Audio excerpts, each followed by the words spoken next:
In 2019, JCM started construction of Malawi's first large-scale solar power plant. To do this, we bought land from over 200 families who were using it to farm for food and other basic resources. But we knew that simply paying for the land and its resources wasn't good enough. We knew that we needed to both restore and improve their livelihoods.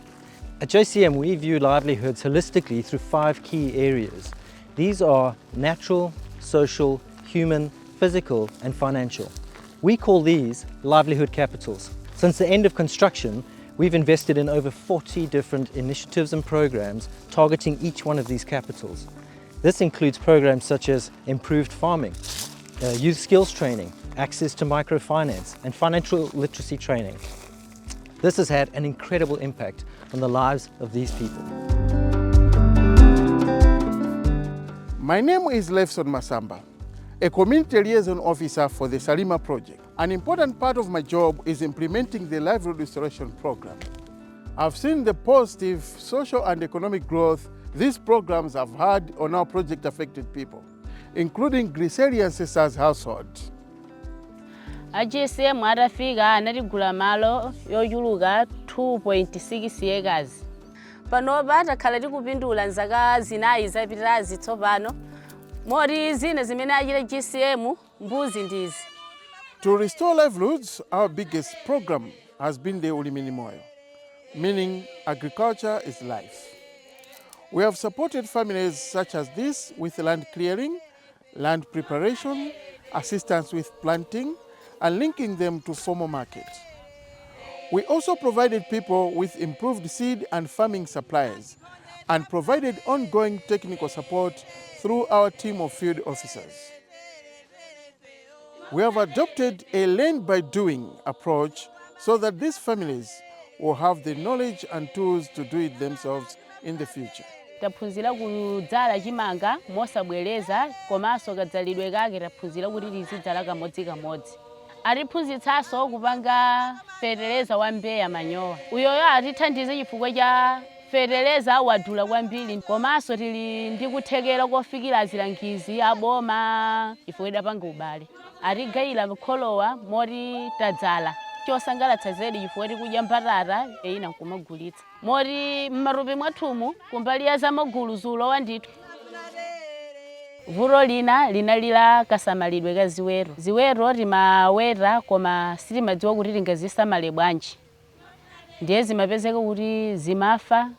Koma apa adatiphunzitsa kumanga khola la mwamba, mtope ndi nkodzo zonse zimagwa pasi moti mbuzizo zimaoneka bwino. Moti JCM atithandiza mphuku adatigayira. Nyada iwe, nyada iwe, azima ya nyada iwe. At JCM, we recognize our role in advancing the gender equality as well as community resilience. In Malawi, microfinance initiatives like the Village Savings Loan Associations, whose members are predominantly females, are very common. However, they can be unsuccessful. Banking konde rimapanga koma rimangopangapo. Ndiye munthu amatapa ndalama yochuluka kupezeka kuti mashare yake ndi yochepa. Kupezeka munthu kulephera kubweza yani kubweza ngongole.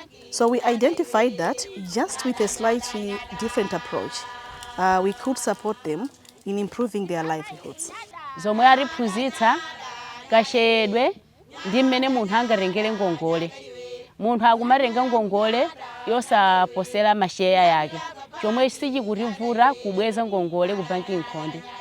We have established 10 village saving groups for our project affected people, and this group have been provided with training, seed capital, as well as startup kits for their business.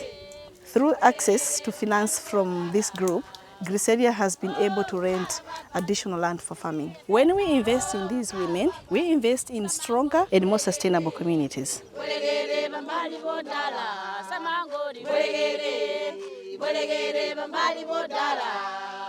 To ensure the long-term success of livelihood restoration, it's important to foster the adoption of sustainable livelihoods within the broader community.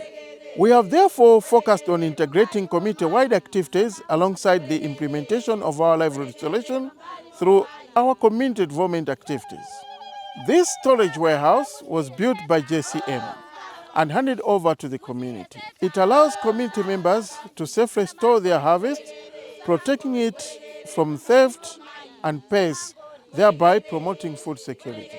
Nthawi ya mbuyo mwana wa sukulu zimativuta chifukwa chonena kuti kupita ku sukulu amapita mochedwa chifukwa choti tisakeka yechani fizi. Tsogolo langa simatha kuliona bwino ifwa zimakhala zovuta, mapezeka zoti azanga ku sukulu ayamba kale kuphunzira, ine lupezeka zoti ndili ku nyumba kudikira mwina school fees. A JCM akundithandiza makope, zolembera, instrumenti, malula, mapesito, kajuleta ndi mapadi komanso akumatilipira school fees ngakhalenso amayeso analibe.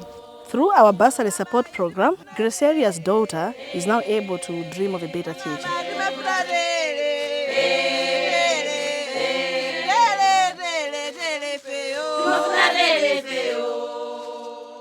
Pamene pologalamu yambwezera ikutha, ife tipitiriza kupanga zimene atiphunzitsa, kasamalidwe ka ziweto tipitiriza sitisiya, kalimidwe tipitirizanso mmene atiphunzitsira kuti moyo wathu uthe kupitirira mtsogolo. This isn't just a solar plant, it's a foundation for opportunity. Through JCM's community development and livelihood restoration programs, families are finding new paths, children are seeking new futures, and communities are building a brighter tomorrow together.